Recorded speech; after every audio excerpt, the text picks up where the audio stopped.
night. Lots of burning stories around the NBA, and so Shams is here with some of the answers. Let's dive a little more deeply than we had the chance to before. We spent a lot of the day yesterday talking about the Celtics continuing to shed salary, maybe even parting with Jaylen Brown or Derek White. What can you tell us? So, Greeny, let's break this down. When the offseason started, when the Celtics lost in the second round, they were looking at a $500 million level salary cap situation for next season with the taxes. So they were open-minded. You have to be open-minded when you're in that position. So Jaylen Brown, Derek White, your high earners. You have Kristaps Porzingis. You have Drew Holiday. They were able to shed Drew Holiday, Kristaps Porzingis, $180 million, get out of the second apron. But still, are you a first apron team? Are you a luxury tax team? With the uncertainty of Jason Tatum returning next season, they're getting a ton of calls on both Jaylen Brown and Derek White. Of course, the preference is to not trade them. They're key cogs of a championship team. But if you're the Celtics, you have to at least listen. They're listening. They have a high price threshold on both of those players. I'm told it would have to take an offer that blows them out of the water for them to consider moving either of those players. We'll see if any of those offers come. Right. They've done their job so far this week. They're going to continue to get calls and continue to monitor calls. So the first round has come and gone. In my mind, I thought, let's just deal with Jaylen Brown, because he's a superstar that everyone watching knows and knows well, and has a very high price tag as well. I was thinking, well, if you're going to trade for him, then the way you're going to get him is by trading the second pick in the draft or something like that. If you could put your finger on it, how much less likely is a Jaylen Brown trade now based on the fact that the first round has come and gone? I would probably place it as more unlikely than likely, just based on what I've heard their asking price is for him. So unless that asking price is diminishing, like they would be asking for a lot for Jaylen Brown. So, Bobby, let's sort of do the team building pieces. If you're the Celtics, there's the money, right? And as Wendy said yesterday, like, what was second apron, first apron, luxury tax? Fans don't want to hear about that, even though it's actually what is governing all the decisions that are being made in the sport. But from a team building standpoint, it looks like you have two options. You have try and keep that part of your core together, wait out what might be a challenging season, and try and win it again when Tatum comes back, or tear it down to the studs and then build around Tatum sort of anew next year. Is those are the options they're looking at? Yeah, and I would avoid tearing it down to the studs here, because it comes back to Jason Tatum is going to come back from this injury, and you're going to need Jaylen Brown and Derek White to be competitive in what other moves they do in free agency potentially next year. Maybe they get a lottery pick.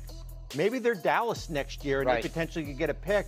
And when you have two high-level players like that, there's no guarantee you're going to be able to go out and get them again. So they have two players like that. Listen, I would say there's probably a handful of players that are untouchable. We thought Luka wasn't untouchable, and he gets traded. So there's a handful. You listen to calls. If something blows you away, you figure out if that's best with you. But for me, I'm keeping both guys, and then I'm going to kind of trim around the edges and focus on 2026-27. Keith, do you believe we will see Jason Tatum and Jaylen Brown together in the NBA Finals again in the future? I definitely think so. I mean, they went to 5 Eastern Conference championships together. I mean, you don't, like I said before, Jason Tatum and Jaylen Brown will be together next year. This is just a fill-out year. They did what they said they was going to do. They shedded the salary caps, got under the first apron.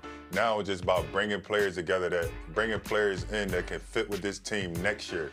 Jaylen Brown will be the focal point. He'll have a chance to win MVP, to win Most Improved, but all this is building up for them to make a title run in 2026.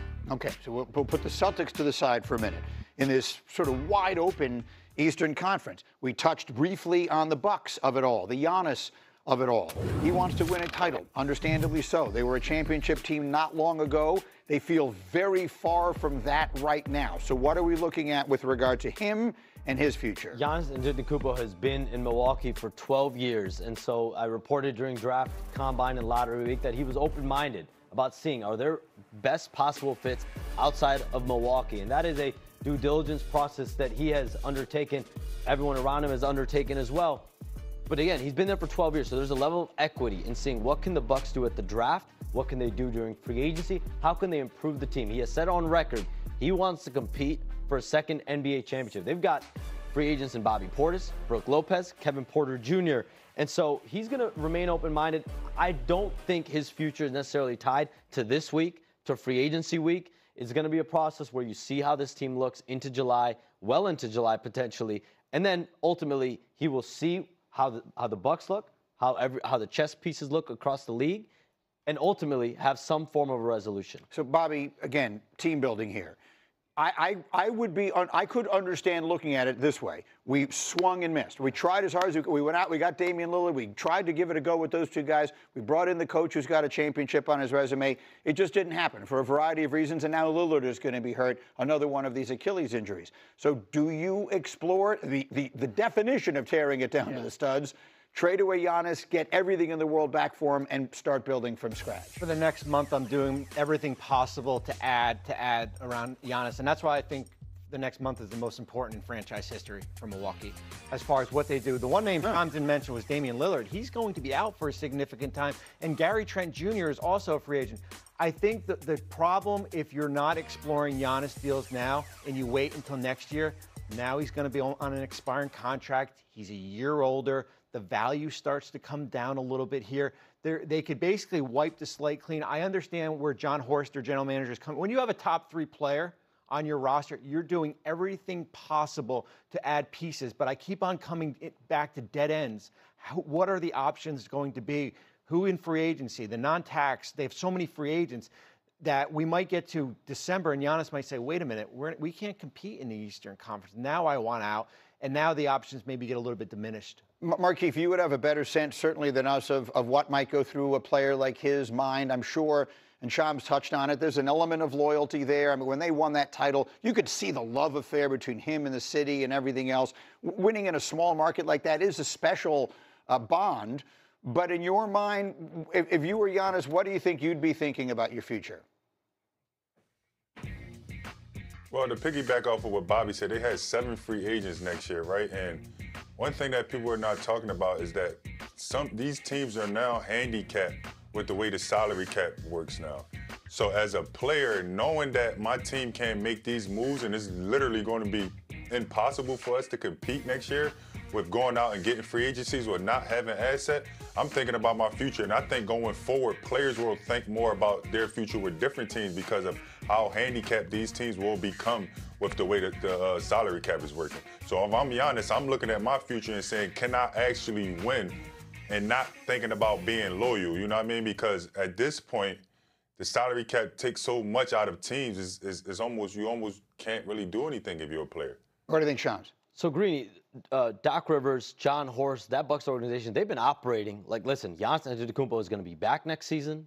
The loyalty factor is there. But, again, they have all these free agents. They have only 1 first-round draft pick to play with. They have some second-round picks they can play with as well. And what they're lacking is these high-value tradable contracts to really go out there. What John Horst has done time and time again, every time Giannis Antetokounmpo had a decision on his future with an extension, went out and got Jrue Holiday in 2020. Giannis signs an extension. 2023 gets Damian Lillard. Out of nowhere, Giannis signs another extension. This offseason, again, when the future is kind of hanging in the balance, they don't have the necessary tools because they have gone all in multiple times. So you have to give that organization a lot of credit. Will the loyalty factor, listen, if you're staying this offseason for Giannis Antetokounmpo, you're looking at yourself staying for the rest of your career. If you're going to withstand this, you're staying. It's fascinating. That's why Bobby just said might be the most important time in their franchise history, all the way back to the Alcindor days and now with the Greek Freak and his future. We'll take a break. Much more as we continue as Russell Wilson's grip on the Giants starting job already starting to slip. Should New York be starting Jackson Dart right away? I've got one voice that's going to say the answer is yes as we continue next. Get